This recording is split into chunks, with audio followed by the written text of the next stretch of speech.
What I wanted to discuss today is essentially three things.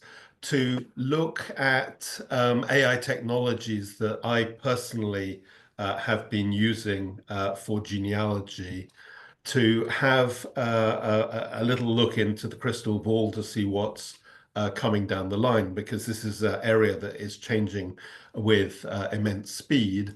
And thirdly, to have a look at the Sephardic Genealogy AI, which is in the process of being created.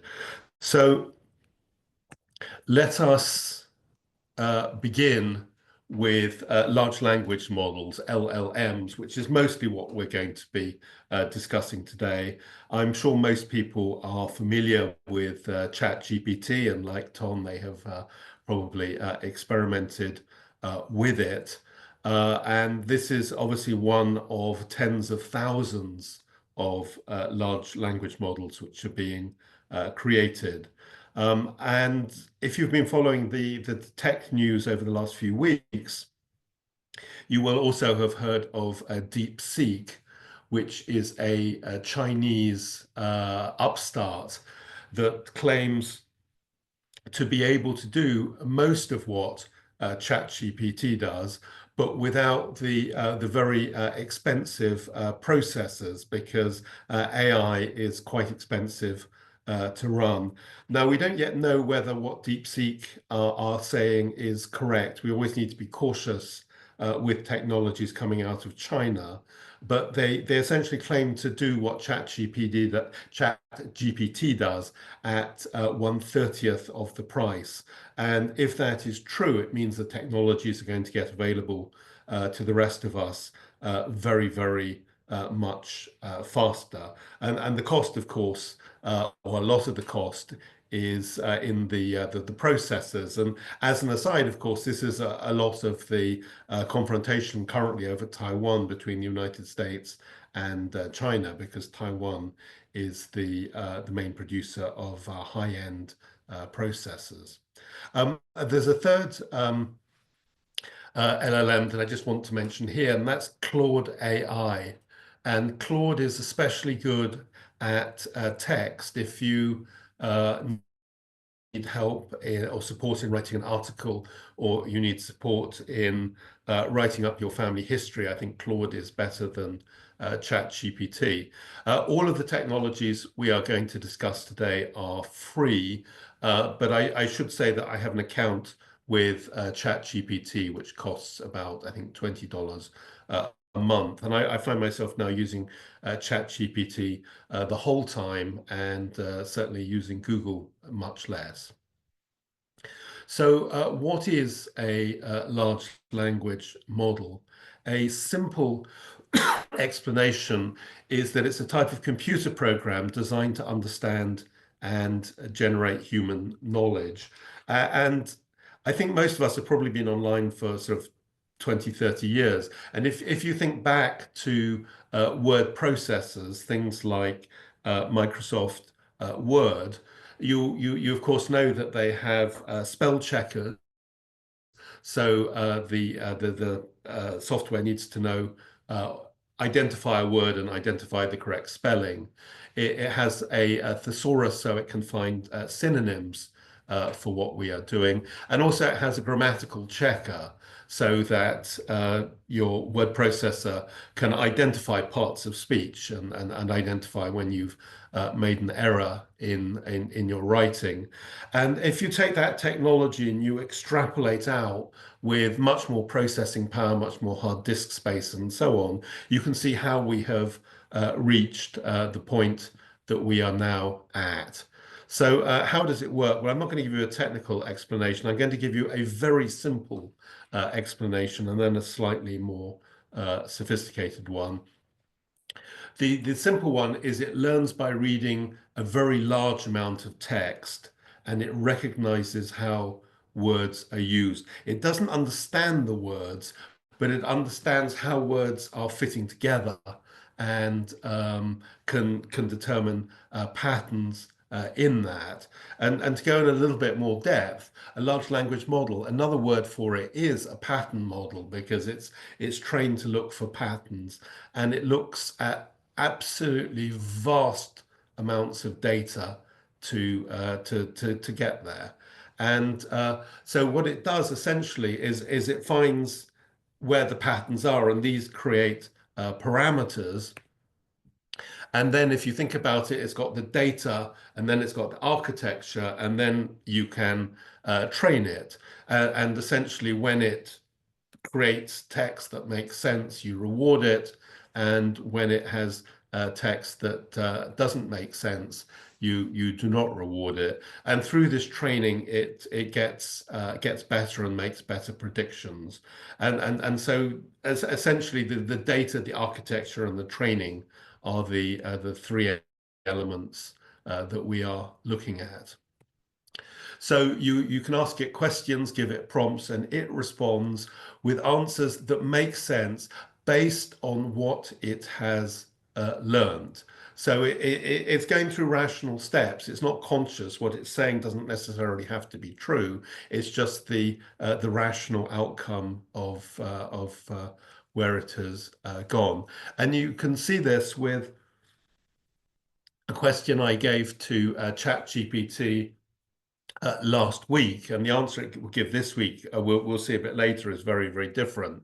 But I asked it to tell me about Jewish pirates of the Caribbean, that, of course, being one of Ton's bugbears.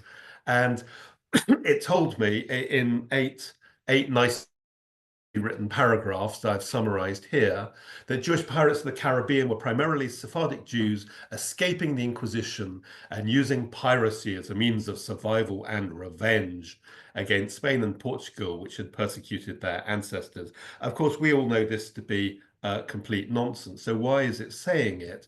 And the reason it is saying it is because of Ed Kritzler's book, Jewish Pirates of the Caribbean, which was a great fun read, and it was well received. It was widely reviewed. The claims in the books have appeared in numerous articles. People have made videos about it and so on. So the point is that when the software is searching for an answer on Jewish pirates of the Caribbean, this is what it found from multiple different sources. So what I then did is I gave it the text of a talk Ton gave to Sephardic World in 2022, in which he reviewed the claims made in Kritzler's book and sort of eviscerated them. And then I asked ChatGPT, well, what do you say now?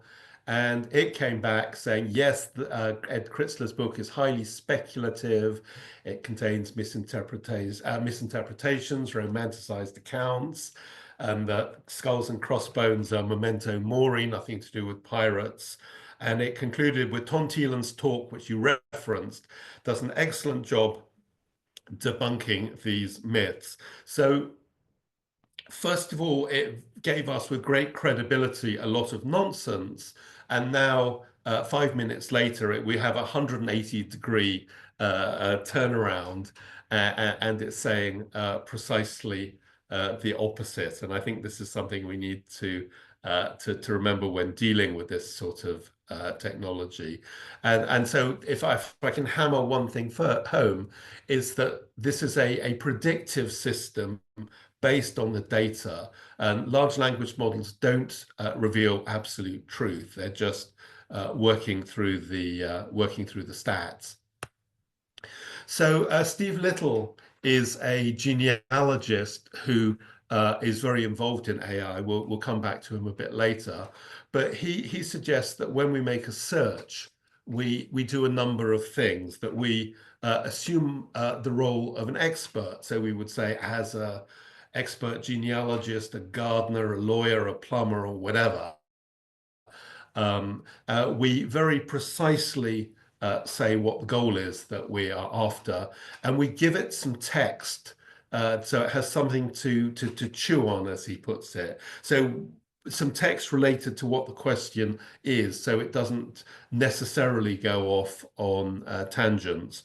And we give it step-by-step instructions, and also what he finally calls Flask, which is what sort of response do we want? Do we want a lot of text? Do we want a summary? Do we want bullet points? Do we want a table of data? And so on. And he also adds just the facts, avoid editorializing, because ChatGPT always likes to expand and go into to lengthy conclusions or whatever, which, if you're doing 100 searches a day, can get a bit tedious. So I used his suggestions to write a short biography of my ancestor, Aaron de Mendoza. So I told it to operate as an expert genealogist, historian, and storyteller to write his biography, putting him in the context of the community and where he had lived. I uploaded, most importantly, a PDF which basically contained everything I know about the guy. And I told ChatGPT before writing to check that they haven't invented anything, and that all the information in the PDF is included, because ChatGPT often, and other LLMs often, will invent very credible sounding things. And in terms of output, I asked it to output in Microsoft Word. And what I got was a very solid, workmanlike 2-page document. Not perfect, but it's much easier to edit once you actually have something to start, and that probably saved me a couple of hours of work. So and the time saving feature, I think, is one of the big things of these technologies. So another technology is Perplexity, which comes from Alphabet, from Google. And obviously Google are sort of terrified that they might lose their preeminent position in search. And Perplexity AI is essentially a cross between a search engine and a chatbot. So it's an intermediate technology which will probably sort of disappear at some point in the next year or so. But I asked exactly the same question about Jewish pirates of the Caribbean, and got essentially the same answer as from ChatGPT. And it's shown some of its sources, and you can see why, because everything goes back to Kritzler's book. So another source, which if you are a student, or if you have an offspring who is a student, you might have heard of this, NotebookLM. And it's very popular with students who have a deadline on their essay and need some outside support. It describes itself as an AI-powered tool that helps users research and take notes. I like this very much. Every software I'm discussing is free, and I strongly suggest that you go and have a play with it. And what you do with Notebook LM, here's a page. And what I've done here is you can upload up to 50 documents. So I have uploaded 17 PDFs relating to Sephardic Jews in Ireland, not all about Sephardim. And this is from our late friend Kevin Martin's archive. And essentially, this software, Notebook LM, can search these, and you can see at the bottom, start typing. And so I typed in a question just saying, list Sephardic Jews in Ireland. So what it then did is it searched all of these documents. I'll enlarge the names. So, I mean, the first thing to declare is that below Solomon Castro at the bottom, it did actually give two very obviously Ashkenazi names, and William Anyas is unclear.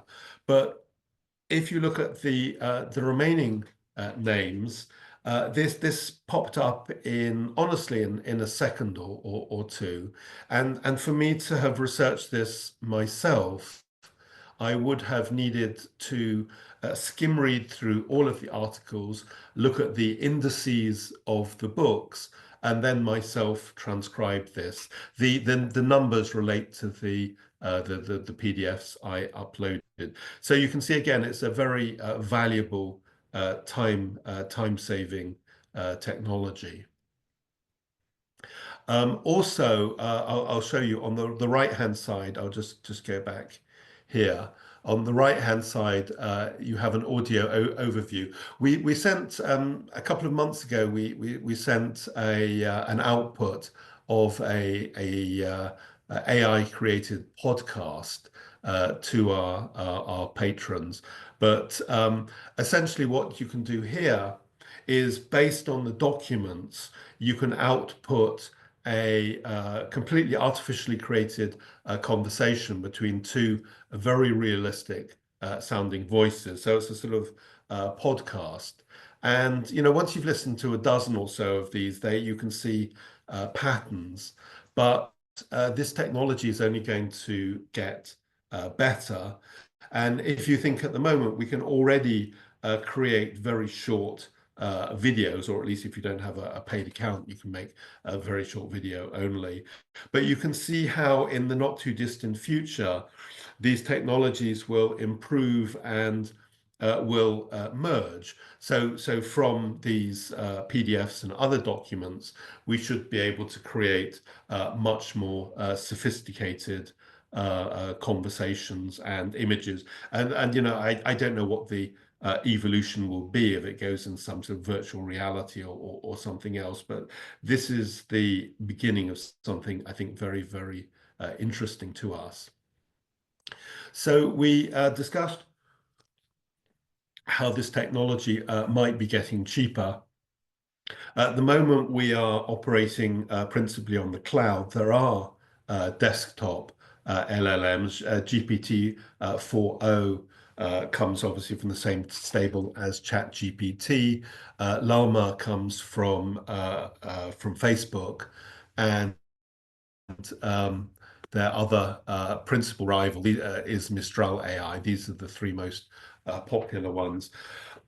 What I think desktop LLMs will do is it means that we will individually be in control of all of our data. So what's on our desktops, what's on our hard drive, what's on our cloud drive.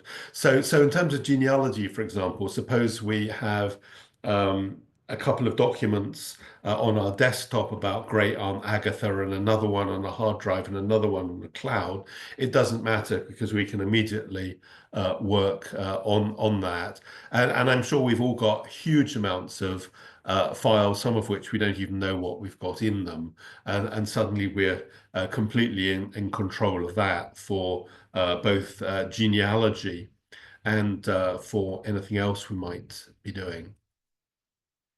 So I'm not going to spend very long talking about transcription and handwriting recognition. David Silvera has given us two presentations on the Anação Hebraica project, and you can see those on the Sephardic Genealogy YouTube channel. Also, I think it's this Wednesday. Ton can correct in the chat.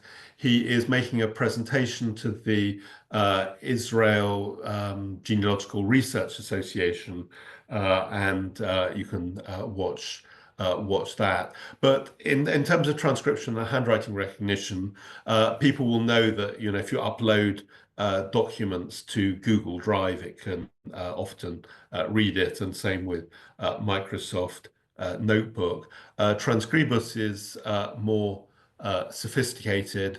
Obviously, I won't go into detail because I can see that David and Ali and others who know much more about that are in this chat. For those who don't know, very, very simply, if you can imagine on your screen, on one side you have text, like a handwritten text document, and on the other side you are writing in what you think you are reading from the handwritten text document.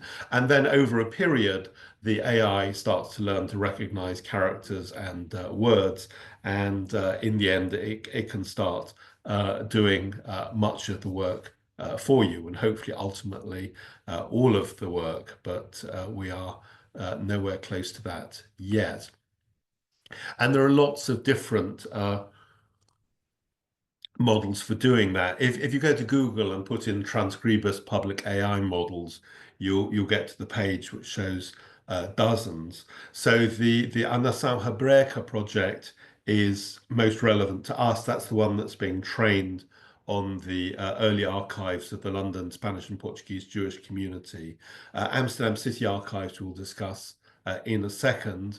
But for Sephardic research, there's a Portuguese model, a Spanish model, a Dutch model, and of course, going beyond, there's an English model and a Russian model and a Polish model and a Yiddish model, and so forth. So very interesting indeed. And here we're looking at a page from the Amsterdam City Archives, particularly the notarial archives. And I've done a search on De Castro. I should have just not included the de, but I did. And you can see that it's thrown up 1,580 results. So I clicked on the first one, and you don't need to be a Dutch speaker to work out that this is discussing David Henriquez de Castro and his testateur. So it's talking about his last will and testament. And this turned out to be quite a long text covering about 15 or 16 pages. So I went to the first page. And what I did is I just copied all of this text you can see on each of the pages into a document.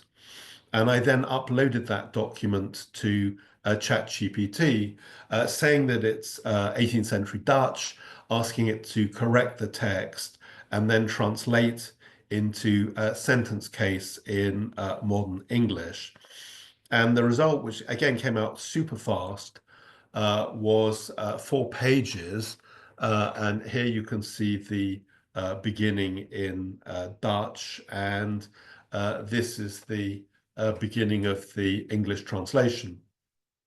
So I can't say if the Dutch transcription was perfect, but I think this looks pretty damn good for what it is. I mean, if you think that even like 5 years ago, probably we would have needed to go to Amsterdam to look through the 20 million pages of notarial archives to get to the right place, be able to read the handwriting and read the Dutch and then possibly translate into English before we could even work on it. And this is very fast from the comfort of my desktop. And we can do other things with it as well. So I told it to provide an English summary in less than 100 words, which it can do very well. Another thing we can do is ask it to list everyone named in the document and state their relationship with the testator, which again it did. Now, again, we need to be kind of careful, like, is this Dovale or Dovale? Are these names sorry, are these names spelt correctly and so forth? But again, I think the potential here is enormous, because of course something else we could be doing is we could have asked it to put David Henriquez de Castro and all of his relatives into a GEDCOM format, which it can do. We could then immediately import that information into family tree software. So the point here is that, for example, if we are working on a rather long Inquisition document, or if we are working on, say, the London records, we can now very quickly sort and organize the data in a way that is useful to us. Or, of course, once this technology gets a bit better, we can just use it for regular search. So let's take a slight turn and look at geographical information systems, which is really the swanky way of saying online maps. I'm sure everyone has used Google Maps, and the main software in this category are Google Earth, ArcGIS as the market leader, and QGIS. And let me then show you something here. And what I have done here, this is in Google, free Google, because I've got no money. I have mapped the reported places of birth of people who are arrested by the Coimbra Tribunal of the Portuguese Inquisition for Judaizing. Now, to be clear, a number of these people probably had no Jewish ancestry whatsoever, and that probably accounts for some of these people in unusual places. But the challenge I faced is we're able to obtain the places of birth, and then we need to find the latitudes and longitudes so that we can map this information, and we can find fairly simple gazetteers online, and we can use those for a number of the entries. But we face the problem that we have misspellings, we have abbreviations and different sorts of abbreviations. We have places which might now have a different name to the name they previously had, and so on. And what I did here is I used a ChatGPT to help me find the errors in the various spellings and so forth, and through a process fill the gaps. Now, of course, I could have gone and sat in the Royal Geographical Society or the British Library with some big gazetteer and gone through it. And I'm not going to pretend this was fast, but it certainly saved a lot of time. And of course, when we're then doing other, so if we want to do some of the other tribunals or where people were arrested, a lot of the misspellings and errors we'll already have caught. So it gets progressively easier as we go on. And of course, the same with if we actually look in the processos, we start to be able to map the entire lives of individuals. And of course, we also have, the Amsterdam marriage bans and windows in London and circumcisions in Bordeaux and so on. So a lot of these people, we can then track their future lives into diaspora. And we previously had Adam Brown discuss what the Avatano DNA project was doing with DNA, and essentially through DNA they were able to track not just the deep history of the Jewish people, but the movements and the evolution out of the Mediterranean into Sephardic and Ashkenazi populations. And I think what we can start to do here is the same thing, but on a much more granular level. We can track individuals and then families and then the entire population. And then, of course, ultimately, we can test various hypotheses against this. So what about the commercial companies? Obviously, I understand that Family Search isn't commercial, because I think they face a problem because their entire business model historically has been based on them aggregating genealogical data and their clients then working through the data and extracting what is useful. But of course, with AI, they can probably do that almost instantly, which rather defeats the purpose of taking out a 1 year subscription. So we'll have to see what happens there. I mean, a number of new technologies have been evolved using AI. I'm sure people have seen MyHeritage, where you can upload a photo and then your deceased relative can move their head and eyes around and smile rather creepily at you.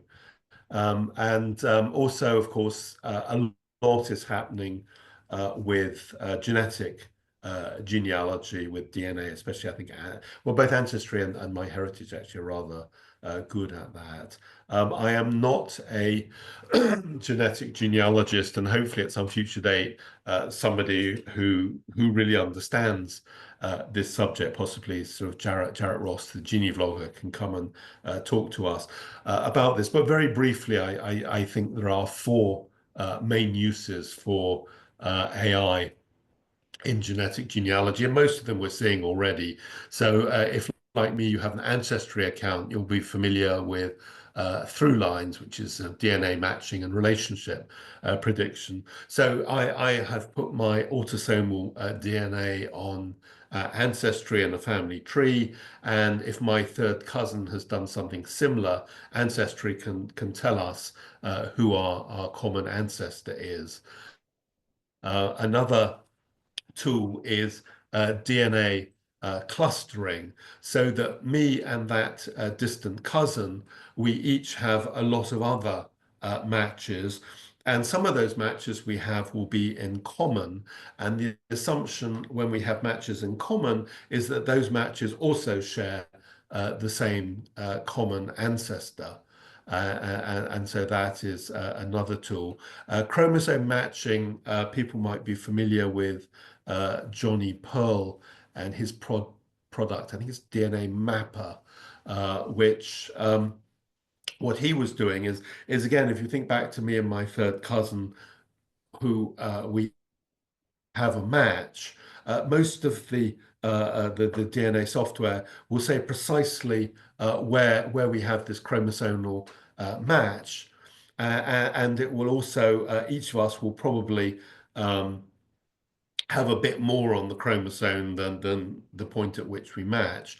And the point is that anybody else who matches us precisely on that chromosome also descends from the same common ancestor. And I think the idea is once we've done this with a whole number of people, we know our ancestry much better. And possibly at the moment, we can use this technology for going back perhaps 5, 6 generations. Maybe it will then push it back a bit further. And also, of course, we can start to build family trees based on these relationships, even if we don't know the names of the ancestors.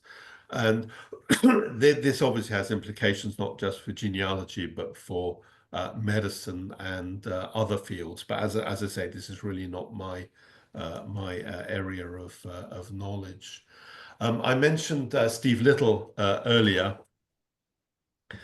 He has a podcast with Mark Thompson on, I think, most of the platforms. It's called the Family History AI Show. It is every few weeks, and I think it's definitely worth a listen.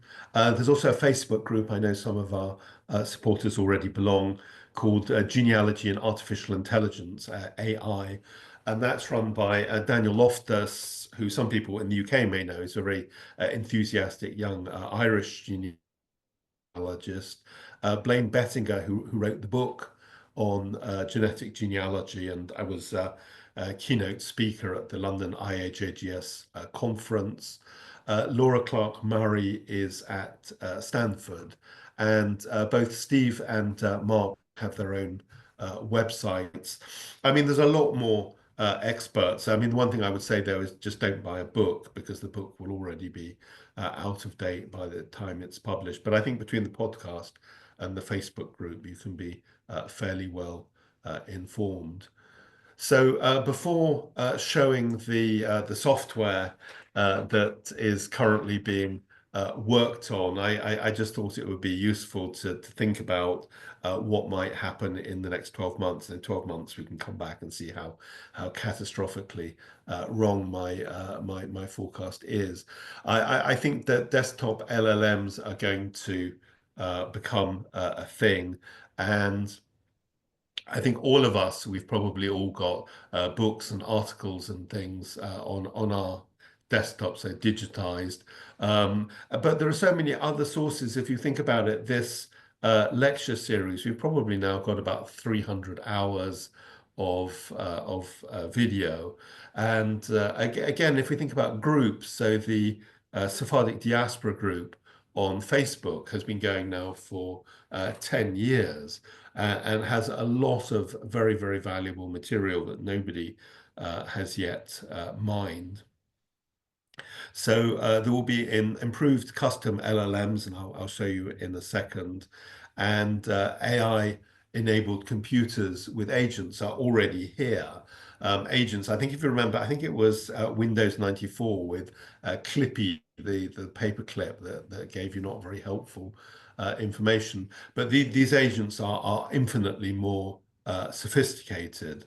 And also Sam Altman, who leads the ChatGPT project, he said a few weeks ago that by the end of this year, that the AI coding will be of a level that most software developers will no longer be needed. And the advantage, if you're not a software developer, is that you can essentially have the AI code quite sophisticated things, so it can become a useful tool. So let's have a look at the AI, and let's do the classic error of presentations of going live. So here is chatgpt.com, and if you want to find the Sephardic genealogy I'm on AI. a call. I'm sorry, I'm on this Patreon call. Sorry, Tom, can you silence Felicia? Um, so if you want to find Sephardic Genealogy AI, you go to Explore GPTs and put in Sephardic Genealogy AI. I would actually strongly recommend looking at all these other things that people have created. They are very, very good. But let's just do a search, a general search on regular ChatGPT 4.0. And what is interesting is during the period just over the last few days, when I have been putting instructions into the Sephardic genealogy AI, ChatGPT 4.0 has been looking over the fence, and let's say Jewish Pirates of the Caribbean again, and has been modifying what it tells me. So you saw what it said before. That's like a few days ago, and now it is saying something very completely different. It loves talking about the expulsions from Spain because every article on Sephardic Jews talks about that. So let's then go to, let me show you the back end of the actual software I am playing with. So here's the configuration, and you can upload documents. At the moment, it's just 20, and the reason it's got Albania is Albania was just the first in the alphabet. I don't have any particular interest in Albania, and you can give it a number of capabilities. I've left web search on, which means it can tell us a lot of nonsense, but it's still useful. And this is it's very strange because it's a technology, but it needs bedding down. It gives you different answers, different times. So let's try and hear about, tell me about Jewish pirates of the Caribbean. See what it tells me here.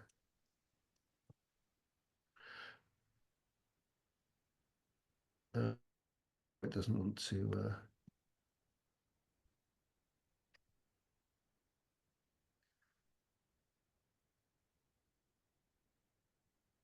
Okay, so now it will help. I'll just give a couple of examples and then we can have a chat. So you can see here that what's going on is it's it's taking.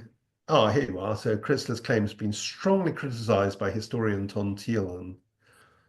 And so it tells us, what's it tell us about Samuel Palash? Okay, he was a merchant diplomat and privateer. So he's not a pirate. And it will go on telling us about Tom Thielen, an expert of Jewish history and genealogy, has challenged Kritzler's claim. And it gives us a link to Tom's talk that we referenced earlier. So let's just say, tell me about, so we say Sephardic archives in Amsterdam. Sometimes it gives a really good answer, and sometimes it gives a rubbish answer. But the arc is towards better better answers, and you can essentially, when it gives an answer at the bottom, you can sort of correct it. And so, if we're asking about Sephardic archives in Amsterdam, so it starts with Amsterdam City Archives of the Portuguese Jewish Congregation, civil archives, tax and property records, tells us about the Etz Chaim Library, the Beit Chaim Cemetery, tells us that the Jewish Museum doesn't have archives, surname things. Oh, let's just ask it to tell, we'll do one last thing and then tell me about Sephardic surnames. This is very early days because sometimes it will give you a very reasonable article and sometimes it will completely go off piste. So hurrah, it's telling us that surnames alone do not prove Sephardic ancestry. That's the battle.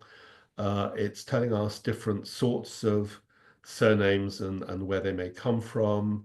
It gives a shout out to Bida as the expert on the subject.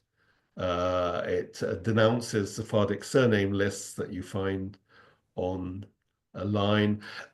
Again, it loves this phrase during the Inquisition. I explicitly told it not to use that phrase, but again, all over the internet, it's during the Inquisition, the expulsion of 1492, fleeing the Inquisition, and without actually turning off the internet connection to it, I can't resolve that. Proofs of Sephardic ancestry, and so on. So, or perhaps I'll stop sharing the screen at this point. Um, I think what we have is it's very, very early days, and these technologies are not yet as sophisticated as they will be quite soon. But I hope that everybody can see the potential of what we have, and a lot of this is going to happen very, very quickly. I mean, some people are saying that artificial general intelligence, that's to say self-conscious software, might even happen as early as this year, which I don't know what that means for all of us, but very, very exciting times. So thank you for listening. I'd very welcome suggestions, criticisms, anything else, but Ton, over to you. Thank you, David. This was good. I loved it. It's a very useful overview of what's happening. And as you remarked, things will change very fast. So you have to come back again in a year or in a half year maybe to pull us up to date. Um, there's one question in the chat. David, will your chat GPT remember the info you input under the gastro for the Amsterdam archives? So will it remember? The gastro information. Not currently. Essentially, what it's doing at the moment is it's remembering generalized instructions and it's then riffing on those. And a lot of information one has to then put back in each time. I showed that there were 20 documents. Unfortunately, as I said, they were mostly about Albania, so not much use to us. That it has sort of memorized and is organizing and bedding down. I am assuming at some point, and I'm not sure if that's going to be in 3 months or a year, that we will be able to import a lot of information.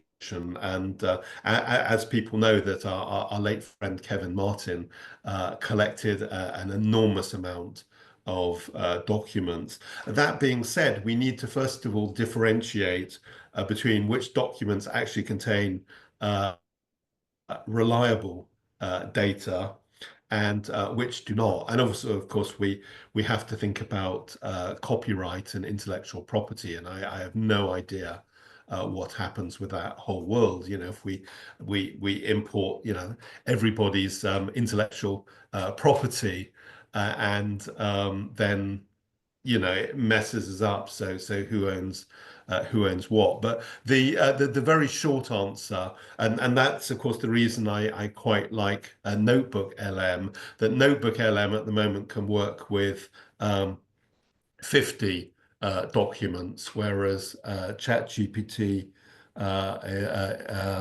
with less. And Ali, who's also, of course, looking at this, says that's what the AI companies are doing now. So that's, yeah, that's surely correct. But yeah, who knows? Who knows? Yeah, will it be possible for AI to extract all documents from the Amsterdam archives about the Castro and analyze them in one go and present a coherent genealogy at some point? I guess at some point. Um, but Ali's waving his hand. Ali, Okay. you tell us. Well, I don't have a definitive answer, but the next step, and I think you mentioned this in your talk, David, is agentic AI, where basically the AI does stuff that you would do, Yes. search, and then take the searches and go on do other things independently, autonomously from your instructions. So I can see a situation where agentic AIs have developed to a stage where you tell it the first instruction is look for De Castro in the Amsterdam City Archives and Yes. do this, that, the other, and it goes ahead and does it. Whether it does it well or perfectly, I don't know, but it will do it. Okay. Yeah, that's absolutely right. I mean, this is kind of sort of what I was doing 20 years ago. We used to call them complex intelligent systems, and essentially I would I would encode in the software. I was researching doing statistical research on world markets for commodities and industrial products, and I would encode into the software, you know, what to do. So, you know, if if we have no reported production from, say, of copper from an African country, we might look at their exports and assume, you know, taking account of stocks and things, that their exports more or less approximated to their production and so forth. And we would have like hundreds of steps. And essentially then we would import like a shed load of stats, and we would literally leave our computer running over the weekend and you know, come back on Monday and work it out. then we would output, and I'm sure these people are using not dissimilar technologies now. Essentially, we used to use mail merge technology. If you remember, if you've got a letter or you had a whole batch of letters to send out, and you want to print the the letter header and the envelope, and you would use that technology. So you would say in, and then you would drop in country, the market for, and you would drop in copper in, and you would drop in the year was worth, and so on and so forth, and then you'd basically sell it on to management consultants who then put 2 zeros on the end and sell it on to their clients. Yeah, I mean, you're right. At the moment, though, as I understand it, what I can just do with ChatGPT is give it general instructions. It doesn't remember, the next day, and it also riffs on those instructions. So as hard as I try to get it not to talk about the expulsion from Spain and crypto Jews and all the rest of it, it just loves that because that's what the internet is telling it is true. Bernard Miller,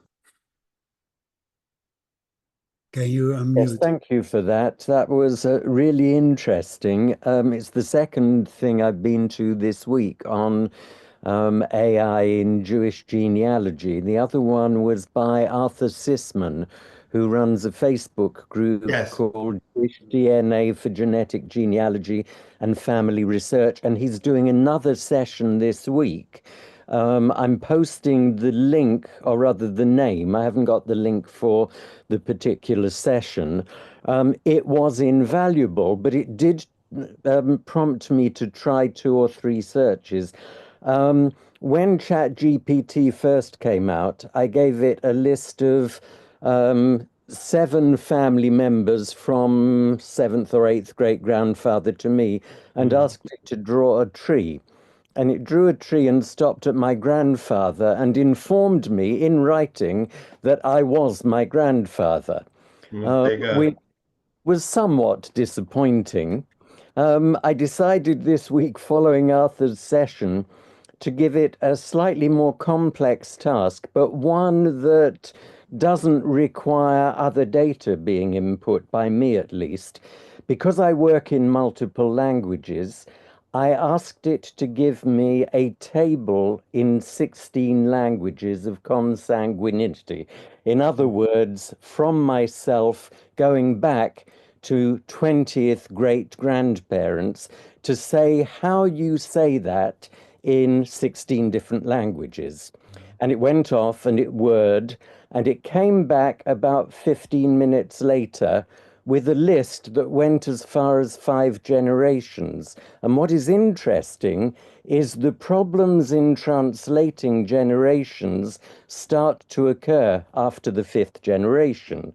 So I looked at it, I had a discussion with it, I picked up some information, gave it some pointers, and said it would be really useful if you could at least get past 12 or 13, because the numbering systems change in almost all languages.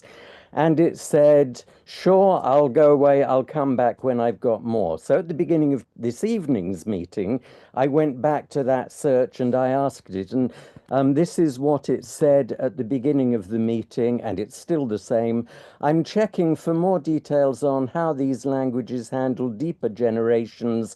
I'll update the tables as soon as I have the information. So clearly, it's not making a great deal of progress. But from your description, it suddenly occurs to me we are in absolute danger, because it only takes Elon Musk to set up a system which is constantly feeding into the internet a line such as Adolf Hitler was a Sephardic Jew by descent of Jews who were expelled from Iberia, and his actions were revenge on those Jews who didn't support his family. And if enough bots are feeding that constantly into all the systems, There is no check any longer on truth. There is no requirement for documentary proof. And it will simply swamp and outweigh anything that we can possibly put in. I ask, when I do a ChatGPT search, I ask it for sources. I just did it because of Tom's Pirates of the Caribbean. I have a distant relative called Clarence Herring, who was a professor at Oxford at the end of the 19th, early 20th century, who wrote a book called Buccaneers of the Caribbean. And it's a fairly serious look at the Buccaneers of the Caribbean with a lot of research. So I asked ChatGPT if it could summarize it, and it gave me the cover blurb. And when I asked for the sources, it said it didn't consult any primary sources, but if I wanted to, and then it gave me places I could go for genealogical records and so on. So, A, there's a long way to go, but B, I'm really frightened that other people will be able to swamp anything we might do and that we are in danger. Yeah, I hear you. And the first thing to say, of course, is we're kind of in the Stone Age with this technology. And I think we or it anyway will evolve The very people running quickly. it. I think I mean, the other problem is with sources, it sometimes gives completely wrong sources. So it's always trying to, earlier today, I was just trying to see if it would answer the question. And it was for Amsterdam, it was giving the Amsterdam Museum, the Amsterdam Jewish Museum as an archival source, which it's not really, or at least not for what we want. With respect to fake news, I think you're 100% right. What I wonder, though, is if you think back to the early days of Google, how that was working then is it was looking at which websites had incoming links. And then between the incoming links, because if people are linking to that site, it must be good, and the keywords, it was then able to sort of order the various searches. And what I wonder is if some similar technology is going to emerge. So, for example, with the Jewish Pirates of the Caribbean, if it was then able to see that all of these claims all go back to one source, that's to say Chrysler's book, it might take a different approach. That being said, I think perhaps a more serious problem is what artificial general intelligence might do to us 5 minutes after it becomes conscious. But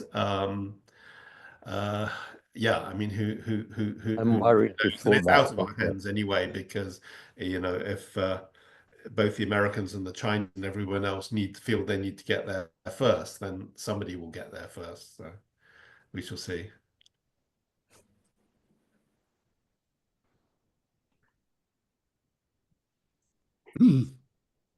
Jack, can you unmute? Oh, okay. Hi. Can you? Yeah, I just wanted to clarify a few things, and in Perplexity, it's actually pretty robust. I've been I actually do a lot of stuff in AI right now, and and I've started just getting into Perplexity, and you can create spaces and upload files and links and sort of create your own GPT as you will. And what's really, really cool about it is they just gave you an option to use deep research, which is normally a $200 a month item in ChatGPT. So, that's something that people could by themselves replicate what David did, in their own spaces in Perplexity, and for very, very little money, for $20 to $40 a month, and it's a rather robust situation. Thank you. That's really interesting. I'll give that a go. Yeah. Is Yeah, that ChatGPT? what's that? Perplexity. Yeah, Perplexity. Yeah. So what you do is you Okay. go into Perplexity, you create. They have something called Spaces, and in Spaces you can have sources and links, and then you can dynamically upload files as you ask a question, or you can basically upload the files like you did in your GPT, and it will. Then you can tell it to either search the web or search the files or both. And so it's I just used it. I have a Talmud Chavrusa, and we needed to understand 3 or 4 pages of Talmud we were having trouble with, and I just the deep research was pretty amazing. Will it also use stuff that is behind paywalls, like you? No, it won't. That's the problem with deep Books. research. Mm. It won't use academic journals, but it still does a really, really good job, because there's a lot of secondary sources that gets their information, derived from academic journals. So it could, it could create a very, very good research report, very, very quickly. Like I said, I kind of do this quite a bit. I created a Jerusalem travel planner, and I also created like a Jewish heritage content generator. So I actually kind of been doing this quite a bit. Thank you. Can you send us an email to the email that you heard from, and we can perhaps pick your brains further in the next few weeks.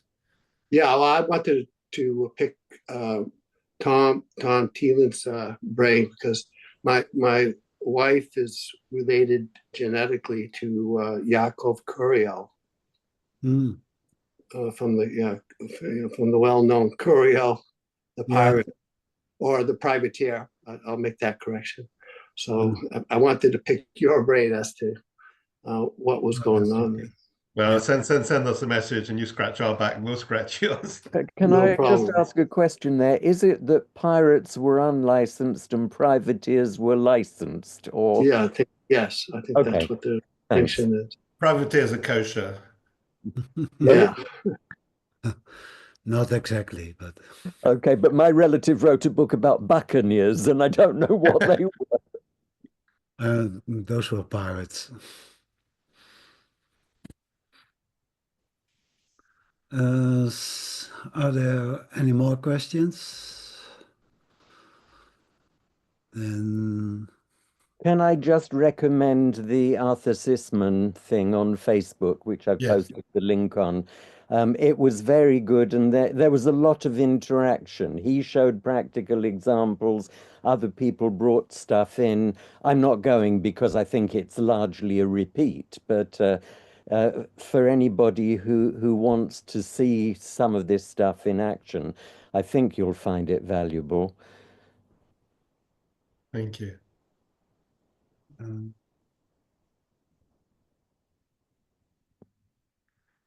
yeah, okay.